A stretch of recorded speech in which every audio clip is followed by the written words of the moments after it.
নমস্কার, কালিকা মঙ্গল চ্যানেলে আপনাদের সকলকে জানাই আন্তরিক স্বাগত। আজ আমাদের পরিবেশনের বিষয় কালীর বাংলা অথবা বাংলার কালী। বাংলার অধিষ্ঠাত্রী দেবী কালিকা। এর 51 পীঠের মধ্যে 15টি পশ্চিমবঙ্গে, 6টি মতান্তরে, 7টি অধুনা বাংলাদেশে।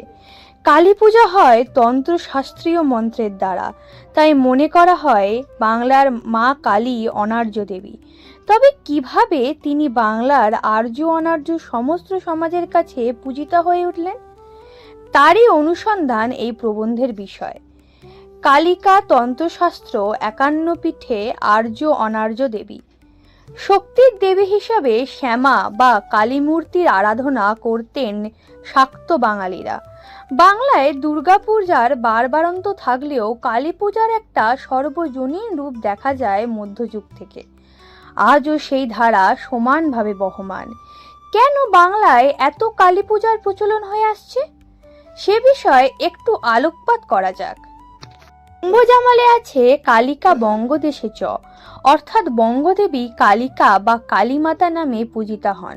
ব্রহ্মজামল তন্ত্রের মতে বাংলার অধিষ্ঠাত্রী দেবী হলেন দেবী কালিকা। তার মানে ব্রহ্মজামল তন্ত্র যখন লেখা হয় তখন বাংলায় শাক্ত ধর্ম অত্যন্ত জনপ্রিয় এবং কালী রূপে শক্তির আরাধনাও ব্যাপক মাত্রায় ছিল। তার প্রমাণ তো সারা বাংলার অসংখ্য কালী মন্দিরের উপস্থিতি থেকেই বোঝা যায়।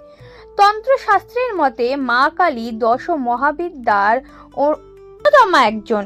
মুন্ডমালা তন্ত্র অনুসারে 10 মহাবিদ্যা হলেন কালী, তারা, ষোড়শী, ভৈরবী, ভুবনেশ্বরী, ছিন্নমস্তা, ধূমাবতী, বগলা, মাতঙ্গিনী ও কমলেখ্যামণি। অর্থাৎ তন্ত্রমতে পূজিত প্রধান 10 জন দেবীর মধ্যে প্রথমা দেবী হলেন কালিকা। এই কালীকেই ব্রহ্মজামল তন্ত্রের মতে বাংলার অধিষ্ঠাত্রী দেবী বলে অভিহিত করা হয়েছে।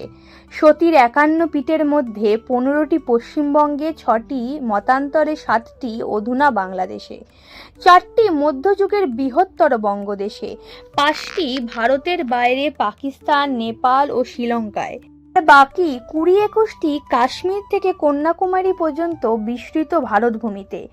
চিন্ময় বঙ্গবইতে ক্ষিতিরমোহন Sen encyclopaedia of realism and ethics 2য় খণ্ডের পাতা 491 থেকে উদ্ধার করে বলেছেন, বহির্বঙ্গে কালী পূজা নাকি বাঙালিদেরই আমদানি।